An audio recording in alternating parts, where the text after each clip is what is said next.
একজন ভাই জিজ্ঞাসা করছে, ঈদের নামাজের কোনো ব্যক্তি যদি গেল আর এক রাকাত পাইল না, সে কি করবে? তো যে ব্যক্তি গেছে সে এক রাকাত যদি ছুটে যায়, তো এক রাকাত তো পাইছে।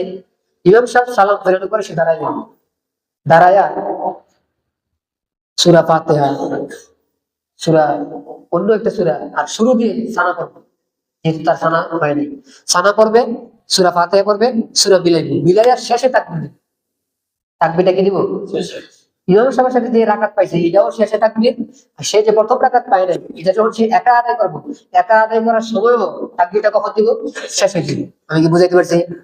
এক নম্বর। এক, দুই নম্বর মাসালা, একজন ব্যক্তি ঈদগাহ ঢুকছে এমন টাইমে ইমাম সাহেব তার প্রথম রাকাতে তাকবীর দেওয়া শেষ, সূরা ফাতিহা চলতেছে। প্রথম রাকাতে কিন্তু ফাতিহার আগে তাকবীর শেষ। এখন সে কেরাত চলাকালীন নামাজে ঢুকছে, আল্লাহু আকবার বলছে। তো এখানে মাসালা হলো, সে যখন ঢুকবে আল্লাহু আকবার বলে তখনই তাকবীর বলে ফেলে, বইলে নামাজে শরীর দিবে। হয়েছে ভাই? কয় সুরা দিল? 2 সুরা। 3 নম্বর, রুকুতে পাইছে কিনা? 3 নম্বর সুরা গিয়া রুকুতে পাইছে, কেরাত আর পায় নাই।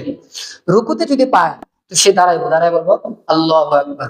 এখন সে চিন্তা করবো যে আমি যদি দাঁড়ায় দাঁড়ায় তাকবীর গুলো বলি এরপরে রুকুতে যাই, তাহলে রুকুটা আমি পাবো কি পাবো না।